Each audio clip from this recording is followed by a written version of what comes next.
Buenas tardes, yo soy Jonathan Ramírez Rojas, estudiante de la Facultad de Gobierno y Relaciones Internacionales de séptimo semestre, y el día de hoy les voy a hablar acerca de los mecanismos que han utilizado diversos sujetos de derecho internacional público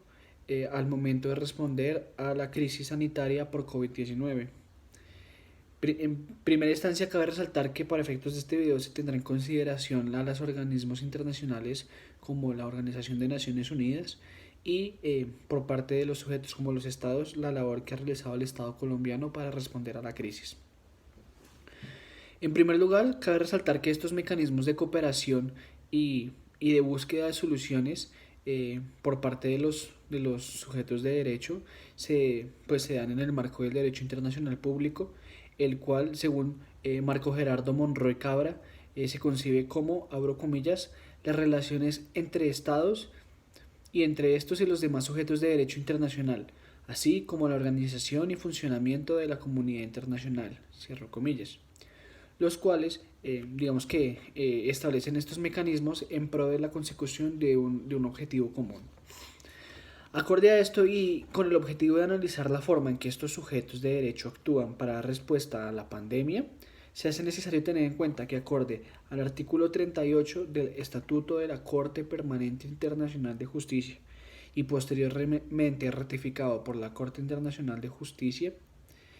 las fuentes formales o directas del derecho internacional son los tratados, la costumbre internacional y los principios generales del derecho. A partir de esto se puede identificar que en los escenarios de cooperación entre sujetos como la Organización de Naciones Unidas y los estados,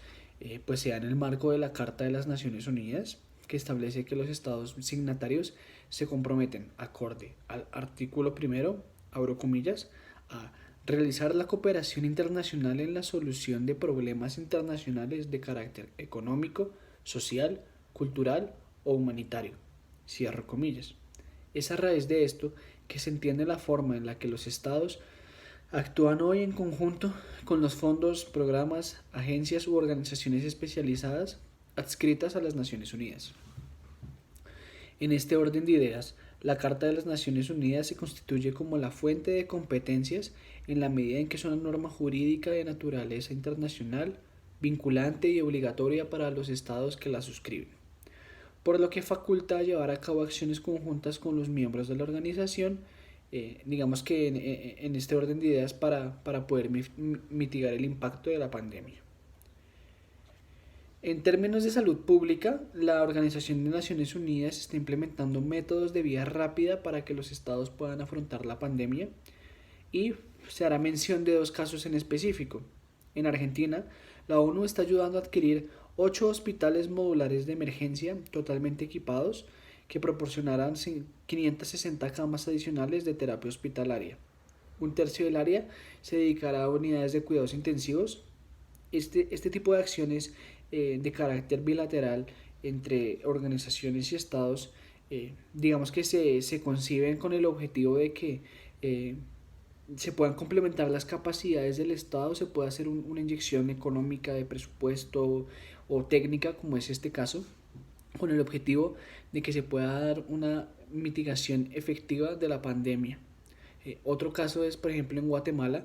en el que la ONU está ayudando a adquirir equipo médico urgente para diagnosticar, tratar y monitorear a los pacientes. También la ONU está llevando a cabo jornadas de capacitación y asesoría sobre acciones de mitigación para ayudar a garantizar la prestación de los servicios de salud existentes dentro de este país no se vean colapsados, sino que por el contrario, tengan las mejores capacidades posibles para responder ante la pandemia. Y también, cooperación en términos de compras de medicamentos y equipos esenciales que se constituyen como unas de las principales acciones llevadas a cabo por este organismo en términos de salud pública, en términos sanitarios, para hacer una respuesta a la crisis. Sumado a esto, en términos económicos, la Organización Internacional del Trabajo, que está adscrita a las Naciones Unidas, en su informe titulado Frente a la pandemia, garantizar la seguridad y la salud en el trabajo, ha realizado un seguimiento continuo de las condiciones de seguridad laboral y la realización de evaluaciones de riesgo apropiadas con el objetivo de que se puedan garantizar las medidas de control contra el riesgo de contagio y las medidas sanitarias para que las personas puedan llevar a cabo sus labores, sus trabajos de la mejor forma posible, evitando posibles contagios. De igual forma, digamos que esta organización insta a los estados, insta a las empresas a garantizar las condiciones de trabajo ideales con características específicas para que la fuerza laboral digamos que pueda evitar un posible contagio de sus trabajadores, pero que esto no impida que la economía del país y digamos que el ámbito laboral en un país se vea afectado también por la pandemia. En este orden de ideas, pues se puede identificar que el espectro temático y el espectro de acciones que lleva a cabo la ONU al momento de eh, generar una respuesta al COVID-19 pues es bastante diversa. Y para el caso de Colombia, otro sujeto de derecho internacional público, un Estado, y pues establece que tras la declaración de emergencia sanitaria llevada a cabo por el presidente Iván Duque, se han realizado acciones de carácter tanto unilateral como multilateral para responder a la pandemia. Esto en función a lo establecido en la Constitución Política, que es la principal fuente de derecho y la cual faculta al Estado para llevar a cabo estas acciones. Acorde al artículo 49 se establece que, y abro comillas, la atención de salud y saneamiento ambiental son servicios públicos a cargo del Estado y se garantiza a todas las personas el acceso a los servicios de promoción, protección y recuperación de su salud. Cierro comillas. Es a partir de esto que se puede identificar que las acciones de carácter unilateral que son facultadas por la Constitución, que se pueden llevar a cabo, digamos que en esta situación, pueden ser encaminadas a la protección de la población con el objetivo de evitar aglomeraciones y velar no solamente por la seguridad de las personas en términos de salud, lo cual es lo más importante, más no lo único, sino también asegurándolo en términos económicos y de seguridad alimentaria, buscando mejorar la calidad de vida de los colombianos. Ejemplo de esto es que acorde a las declaraciones del gobierno nacional en tiempos de cuarentena, se decidió suspender las clases presenciales en las instituciones educativas, sumado a la decisión de mantener el pago por los niños beneficiarios del programa Familias en Acción, correspondientes al componente nutricional y educativo. Esto durante la vigencia de la medida, con el objetivo de que no solamente se dé una disminución de los contagios por COVID, sino que las personas que a raíz de esto se vean afectadas de cualquier manera, también se puedan mitigar estas repercusiones del virus en otras esferas de la vida del Estado y de la vida de los ciudadanos. Y también en términos económicos se establece que